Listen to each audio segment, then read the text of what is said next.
شباب الايس كريم مالت ابو جنه راح تتوزع بكل المحافظات العراقيه، وكل هاي التريلات هي منطلقه لكل المحافظات العراقيه، وموجود بها اكثر من 20 نكهه واكثر من 20 ايتم، واللي يجمع اسم ابو جنه راح ياخذ هديه.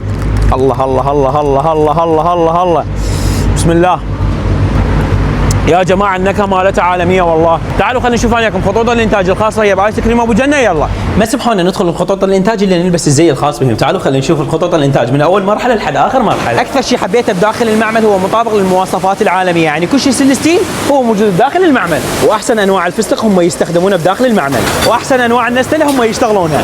بداوا يخلون الليبل ويخلون بداخلها النستله، وبعدها راح تندفع على ايس كريم، وهاي المرحله هي مرحله التعبئه، ويستخدمون احسن انواع الحليب، وبعدها يخلوا لها الكاكاو ويخلوا لها المكسرات، وهاي المرحله هي مرحله الغوق، وبعدها مرحله الكبس، وتندفع الخطوط الانتاج. بعد ما اجتنا من خطوط الانتاج هي راسا راح تتوجه بهذا الزنجيل وتندفع بداخل البراد حتى تطلع لنا جامده وتخفف. حبيت اتابع الخطوط الايس كريم العود، بعد ما تتقطع راسا تتوجه لداخل البراد، وبعدها مزج الاطعام، وعده اطعام راح تلقونها موجود، بس ركزوا لي على سلاسه الشغل والاجهزه اللي موجوده. هاي المرحله هي مرحله السيليفون، وبعدها مرحله التقطيع، وهاي الايس كريم الكاس. وبهالطريقه هاي هي تتعبى، وبعدها يمزجون عليها الاطعام، وبعدها تتغلف وتنكبس ويخلون عليها تاريخ النفاذ، وتندفع الخطوط الانتاج. اني حاليا بداخل البرادات هي مطابقه للمواصفات العالميه، تخيلوا وياي حتى بنكهه المشمش موجوده. بسم الله.